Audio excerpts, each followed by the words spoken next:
दोस्तों नमस्कार। मैं अमित सिंह कुशवाहा। मैं बोलने में हा हकलाता हूँ। आज मैं अपने हकलाने की जर्नी को आप सबके साथ में शेयर करने जा रहा हूँ। मेरी उम्र 41 साल है और मैं द इंडियन स्टैमरिंग एसोसिएशन से पिछले 12 सालों से जुड़ा हुआ हूँ और इन 12 सालों में मेरे जीवन में हकलाने को लेकर क्या क्या सकारात्मक बदलाव आए हैं, उसके बारे में मैं अपनी बात आप सबके बीच शेयर करना चाहता हूँ। तो जब मैं ट्रीसा से जुड़ा था उसके पहले तक मैं यही समझता था कि हकलाहट का इलाज संभव है और हम हकलाहट को 100% ठीक कर सकते हैं। लेकिन मेरी यह धारणा काफ़ी हद तक सही नहीं थी। जब मैं 2011 में टीसा से जुड़ा था उसके बाद मुझे यह अनुभव हुआ कि हमें हकलाहट को कैसे मैनेज करना है और अपने हकलाहट के साथ में अपने जीवन को कैसे आगे बढ़ाना है। तो जो सबसे पहली अवधारणा थी वो थी एक्सेप्टेंस, यानी अपने हकलाने को स्वीकार कर लेना अपने अंतर मन से और अपने समाज के बीच। क्योंकि हम सब जानते हैं कि हकलाना एक व्यक्तिगत बीमारी, एक व्यक्तिगत स्थिति ना होकर एक कहीं सामाजिक स्थिति ज़्यादा है। क्योंकि जब कोई भी व्यक्ति समाज में लोगों से संपर्क करता है, उनसे बातचीत करने की कोशिश करता है, उस समय उसे हकलाहट होती है। तो जब मैंने लोगों के बीच अपने हकलाने को स्वीकार करना शुरू कर दिया और अपने अंतर मन से भी जब मैंने अपने हकलाने को स्वीकार कर लिया, उसके बाद से धीरे धीरे मेरे मन से हकलाने का डर ख़त्म हो गया। उसके पहले तक मेरी स्थिति इतनी ख़राब थी कि अगर मुझे किसी से फ़ोन पर भी बात करना होता था तो मैं और किसी अपने साथी या किसी रिश्तेदार को खोजता था कि वो मेरे लिए फ़ोन पर बात कर ले। ऐसी स्थिति में आप समझ सकते हैं कि और दूसरे अवसरों पर हकलाने को लेकर और बातचीत करने की स्थिति कितनी गंभीर होती है। तो जब मैंने हकलाना स्वीकार करना शुरू कर दिया तो मेरी मन में जो हकलाने को लेकर डर था वो धीरे धीरे ख़त्म होने लगा। और मैं एक स्पेशल एजुकेटर हूँ। मेरा काम जो स्पेशल बच्चे होते हैं उनके पेरेंट्स को और उनके टीचर्स को गाइड करना और टीचर्स को ट्रेनिंग देना होता है। तो जब मैं ये गवर्नमेंट जॉब में आया तो उस समय फिर मैंने धीरे धीरे अपने हकलाने को स्वीकार करना शुरू कर दिया। मैं जब भी टीचर्स की मीटिंग में जाता था, उनको ट्रेनिंग देने जाता था, तो मैं जब अपना इंट्रोडक्शन देता था उस समय ही मैं उनको बता देता था कि मैं हकलाता हूँ। यदि आपको मेरी कोई बात समझ में ना आए तो आप मुझसे दोबारा पूछ सकते हैं। और आप यकीन नहीं मानेंगे, जिस हकलाने को मैं बचपन से ही छुपाने की कोशिश करता रहा था और यह सोचता था कि अगर मैं हकला जाऊंगा तो लोग क्या कहेंगे, उस हकलाने को मैंने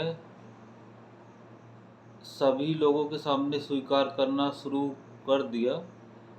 और यह महसूस हुआ कि हकलाना उनके लिए भी कोई मतलब ऐसा उनके मन में भी हकलाने को लेकर कोई नकारात्मक भाव बिल्कुल भी नहीं है जैसा हम सोचते हैं।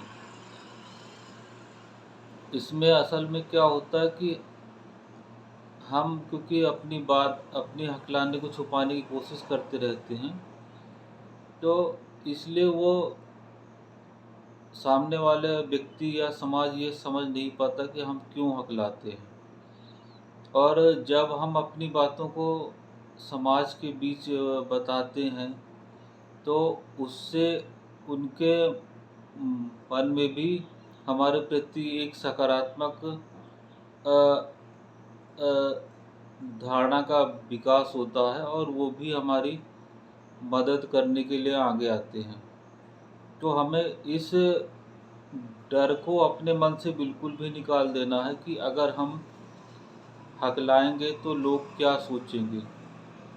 हमें सिर्फ अपने काम पर फोकस करना है और जहाँ पर हम काम कर रहे हैं या पढ़ाई कर रहे हैं, हमें अपने काम को पूरी ईमानदारी से करने की कोशिश करना है ताकि हम उनके लिए एक उपयोगी एम्प्लॉई या अच्छे स्टूडेंट के रूप में साबित हो सकें। आप हकलाते हैं, इससे किसी को कोई फ़र्क नहीं पड़ता है, लेकिन आपके अंदर जो काम करने की स्किल्स है और जो आप हॉनेस्टी से काम कर सकते हैं अपने ऑर्गेनाइजेशन के लिए, वो ज़्यादा इम्पॉर्टेंट होता है। तो हकलाने का आपके कार्य क्षेत्र में कोई भी असर नहीं पड़ता है। इसके बाद बात आती है कि हमें अगर हकलाने को लेकर कोई नकारात्मक विचार है तो हम उसे कैसे दूर कर सकते हैं।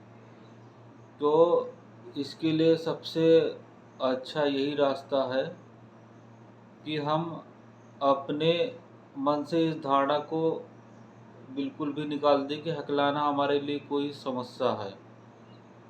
हकलाना हमारे लिए कोई समस्या ना पहले थी ना अब है। सिर्फ हमें हकलाहट के साथ अपने जीवन को आगे बढ़ाने और हर क्षेत्र में जहाँ तक संभव हो सके बेहतर करने की कोशिश लगातार करते रहना चाहिए। मतलब इसमें ऐसा ना हो कि हम हकला रहे हैं तो हमारा सारा ध्यान सिर्फ हकलाने पर ही रहे, हम और जीवन के दूसरी पहलुओं या जीवन की दूसरी जो जिम्मेदारियां होती हैं उससे हम बचने की कोशिश करते रहें। तो हमें अपने हकलाने के साथ ही अपनी जो भी जिम्मेदारियां उन सबको अच्छी तरीके से निभाने की कोशिश करते रहना चाहिए। और शुरुआत में जो भी स्पीच टेक्निक होती है उनको ज़रूर फॉलो करने की भी आवश्यकता होती है ताकि हम अ, बोलने के प्रति एक आत्मविश्वास जागृत कर पाएँ। और एक और मेरा सबसे बड़ा अनुभव ये रहा है कि ऐसा बिल्कुल भी नहीं है कि हम हकलाने वाले ही बोलने में संकोच करते हैं। हमारे आसपास कई ऐसे लोग होते हैं जो धाराप्रवाह बोल सकते हैं, लेकिन जब उनको किसी समूह में या किसी मीटिंग में या अधिक लोगों के सामने जब उनको बोलने का मौका मिलता है तो वो लोग भी बोलने से बचते हैं।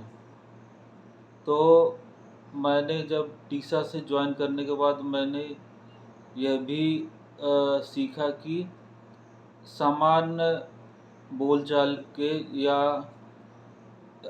एक अच्छे कम्युनिकेशन स्किल क्या क्या हो सकती हैं। अब जैसे कि चाहे कोई भी व्यक्ति हो, उसको अपना नाम सुनना बहुत अच्छा लगता है।